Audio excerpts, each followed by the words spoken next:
Hello, good and faithful people of the Church of the Mediator. I hope you're well whenever and wherever it is that you hear this message this week. It's Father Dale, of course. I am in between things this week. I just got back yesterday afternoon from clergy conference, a joint clergy conference of the Diocese of Bethlehem and the Diocese of Central Pennsylvania. Really was a lovely time together. Over 100 clergy from both dioceses, of course, are beginning to knit our common life back together as we move towards full-on reunification at the beginning of next year. So we had a good Monday, Tuesday, and Wednesday down at a conference center in Center Valley where we prayed together. We had a speaker who gave us various keynotes. We got to laugh and play games together. We drew a little bit together, so eat together, all of those things. It was really quite lovely, and I come back feeling actually quite heartened and excited about the work ahead of us as we move towards becoming the Diocese of the Susquehanna, is what the name of the new reunified diocese will be.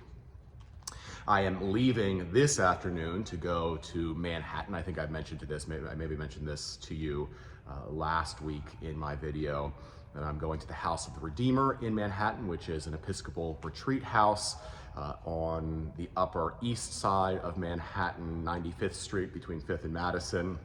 It's a gorgeous old Gilded Age mansion that was gifted to the Episcopal Church years and years ago and was used by a community of a community of nuns. That was a combo of monks and nuns. A community of nuns for quite a few years, and then was turned into a retreat center owned by the Diocese of New York, and is now just a great place. And it's a place that I've been many times, and I love to go because it's close to the museums. It allows me to spend time contemplating art and walking around Central Park and just enjoying that time. So I'm grateful for the time apart. I'll be there this afternoon, and I will come back to Allentown next Wednesday. So I won't be with you this Sunday. You'll have Mother Rebecca celebrating at 9 a.m. and then at 1 p.m. Mother Mary Ann Philbrook Sturgis from the cathedral will be here to celebrate the Santa Misa en Español. We're grateful to both of them. I am standing here in front of the Book of Remembrance, which I've put on the eagle lectern here at the back of the nave, together with the American flag. I had forgotten to set these out last year for Memorial Day weekend. I had fallen down on the job, my friends, but we've been keeping the Book of Remembrance in the archives just because it's getting older, and it used to sit out, you remember, in the little nook where we have Mary in a case. We've been keeping it in the fireproof safe so that it's protected. But it's out this weekend. I hope as you come to church, you enter the space after you've blessed yourself with the water of the font and the remembrance of your baptism. You might want, don't use wet hands, of course, but take a look through, once you have dry hands, through this Book of Remembrance, which includes that it was dedicated by Robert Knott Merriman on November 30th, 1947. And it includes the roll of honor of those from the parish who served in World War I, as well as the story of the 6 young men who died in World War II, whose names will be read in the Memorial Day prayer on Sunday. And then as well, the roll of honor of those who served in World War II.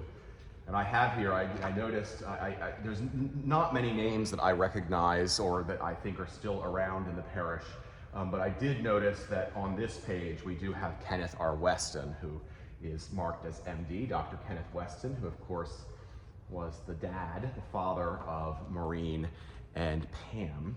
So you can look through this and see and give thanks to God for these people as well. I ask you this week, my question is, what does it mean to be a peacemaker in this world? Peacemaker. I ask that because up through much of early Christianity, certainly up through the early Middle Ages, when you submitted yourself to baptism, to becoming a baptized Christian, you actually had to become a pacifist.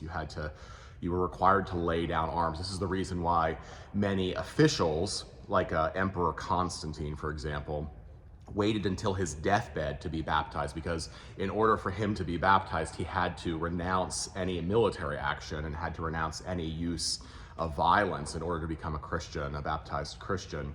So he waited until his deathbed because as the emperor of the Roman Empire, he knew that there was no way that he could lay down arms. And we have various stories of saints also, like a Saint Martin, who lays down his commission and lays down arms in order to follow Jesus. Saint Ignatius, a prominent military man, puts that away and then leans into the life of peacefulness and pacifism.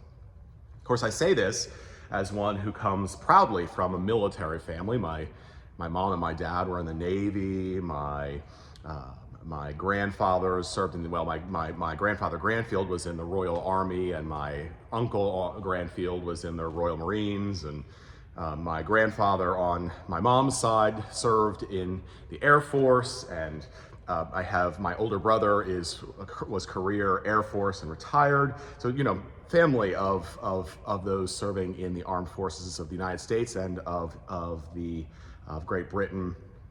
And I have had ancestors who have served in each of the major conflicts on these shores throughout the past 300 years. So I say this recognizing how much my commitment is, of course, to celebrating and giving thanks for those who serve our nation faithfully and valiantly, and in the case of Memorial Day weekend, those who have given their lives in the cause of freedom. I do have one of those ancestors way back for the independence of the colonies, the United States, who died in battle. And I recognize that the Christian tradition has this tension at its heart, much like the tension at the heart of the Christian tradition around ownership of goods, private ownership of goods and wealth. Similarly, the Christian tradition fights with itself. It's not at union or unity with itself over war and violence and service to country even. We see this, there are various different ways that Christian traditions have worked this out. You see, for example, our Amish and our Mennonite siblings, they cannot, by virtue of their tradition, serve in the military, and they also cannot vote. They don't take up any of those public duties because they believe that according to the gospel of Jesus Christ, we are not supposed to be part of any of that. And then you see other traditions like our own Anglican tradition, our own Episcopal tradition, which have made a significant stance on being supportive and even active in things like service to the country, whether that's military service or public office.